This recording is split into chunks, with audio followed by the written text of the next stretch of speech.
National Maternity Review asked 9,000 women what choices they wanted for birth. Over 59% of women birth in an obstetric unit, an obstetric-led unit. So that's a unit that's led in a medical way.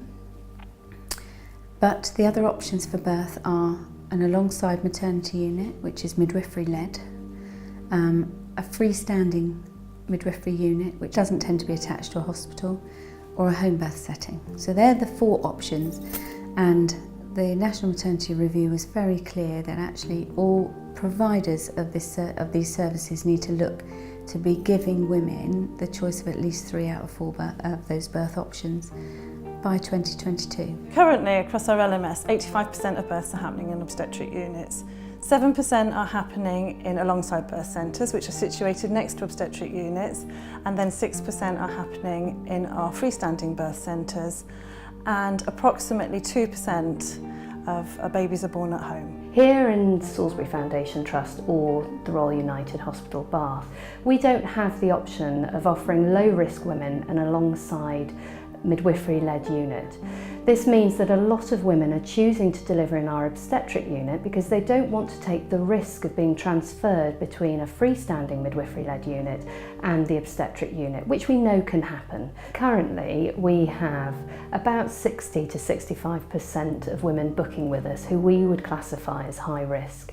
Those women specifically should deliver in an obstetric unit, and we would like to be able to have an option in the future that we can keep our service running in a sustainable way. In other words, we have enough capacity to look after all of our high-risk women in an obstetric unit, and also be able to look after all of our low-risk women in midwifery-led units if that's where they would like to birth. At the moment, we have approximately 52 babies a month born in our freestanding birth centres, of which we have 4. So that equates to about 2 a week in each unit. So given that in these units, because birth is unpredictable, we have to staff those units 24 hours a day, 7 days a week. So in some instances, it means that there is no activity in the birth centres, but we have highly qualified midwives staffing them.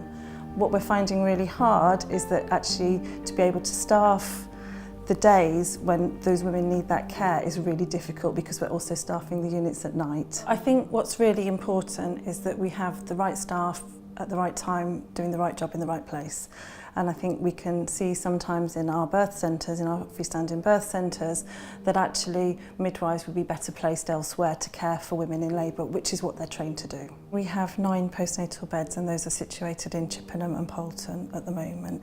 What we're finding is that less and less women are choosing to transfer to those or use those because actually women want to be at home with their babies. It's a family time, they want to be at home with their family, and they want their support in the home. Mums don't need to stay in hospital for days after their babies are born anymore.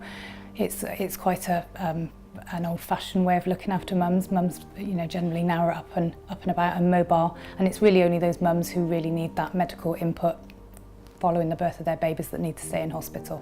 Many women are now choosing to give birth in an obstetric unit or an alongside birth centre. That's their decision, but what we want to do is support their choice. If they're choosing not to give birth in the freestanding birth centres, then we have to relook at our model and provide midwifery care where they're choosing to go. Do nothing is not an option. We currently are not able to offer a full range of choice to women across our local maternity system, and this needs to change.